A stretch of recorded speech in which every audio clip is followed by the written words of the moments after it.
Sarvugulni yig'latib so'ng kulganin ko'rgandim. O'shanda ham ikkovimiz suv bo'yida turgandik.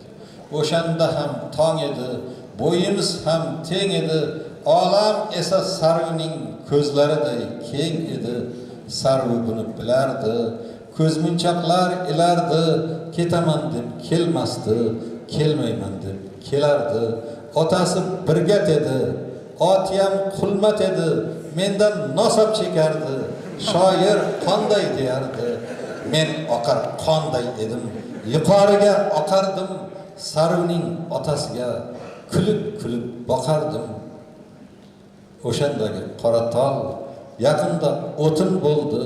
Sarvigulga to'y keldi, tol esa tutun bo'ldi. Qora toldan uchgan qush endi qaytib qo'na olmas. Sarvigulning chelagi suv olishga kelolmas. O'shanda ham tong edi, qalbim qaro tun edi. Qora tolning panasi Termizdan ham keng edi.